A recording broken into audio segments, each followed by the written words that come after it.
Sa mismong seremonya nang matapos niya ang grade 6 level kung saan number 1 sa klase, inihayag ng 11 taong gulang na si Mao ang pagkabahala sa mga kaso ng rape sa kanilang lugar. Tandang-tanda yan ni Camille Dowling, ang direkto ng ampunan kung saan na rin nag-aral si Mao.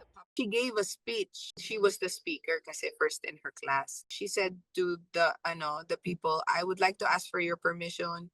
Meron kaming petition na for ni-sign nyo mga nandun na 200 people. I-submit ko po to sa munisipyo. Maglalakad po ako ng 14 kilometers. I'd like to ask for your permission. And then what she did was she walked out with a sign that said, I just want to go to school and not be raped. Pero ang panawagan hindi lang umabot sa munisipyo, kundi hanggang sa Malacanang.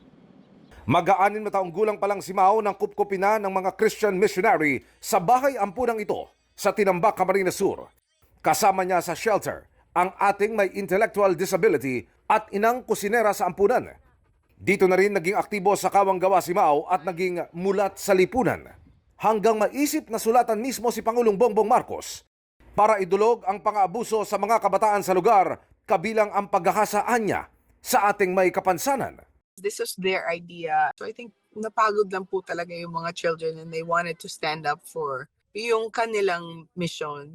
I am not surprised sa kanyang love and bravery. We're very proud of who she is.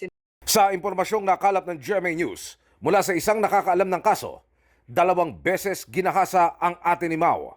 November 17, 2022, tapos Feb 14, 2023. When she was raped, she was 22 years old and she's special. She's a special child siya. So she has an IQ of 50. She was coming home from school. She was about 50 meters, I believe, from her house, and then she got raped. She was raped twice. The first rape was at gunpoint, and then the second not at gunpoint. Nabuntis ang biktima at pinilit ng suspect na ipalaglag ang nasa sinapupunan. They kidnapped her through one of the tauhans and they took her from Tinambak to Montalban kung saan pinaras pa yung child. Ang suspect, anak ng isang barangay kagawad sa kanilang lugar na nakakulong na ngayon. A case has been filed against the rapist, but the kidnapping has not been filed. Ayon pa sa informante, hinahanap din ng isa pang anak ng kagawad na gumahasa naman sa isa pang dalagang taga roon. The elder son of the Kagawad raped another girl in 2018. The Kagawad, he has these sons. 2 of them have raped children in our community.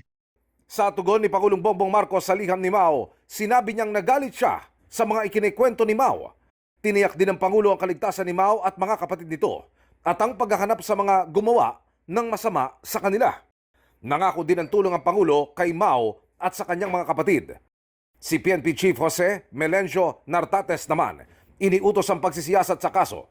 I have already directed the concerned units, particularly RD of PRO5, RD of NCRPO, RD of 4A, the CIDG, as well as the District Director of QCPD. As of now, for your information, a case had been filed already.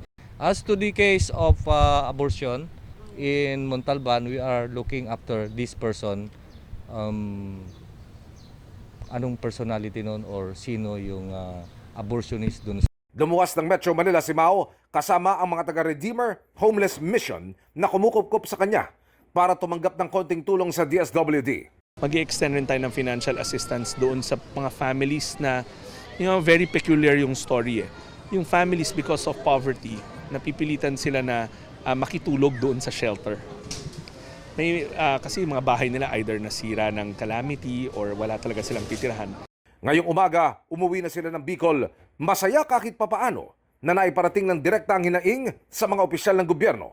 Ang hangad po talaga ni Mao is maging curious po tayo sa ating sistema.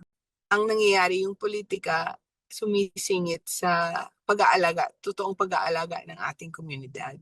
Emil Sumangil, Nakatutok, 24 Oras.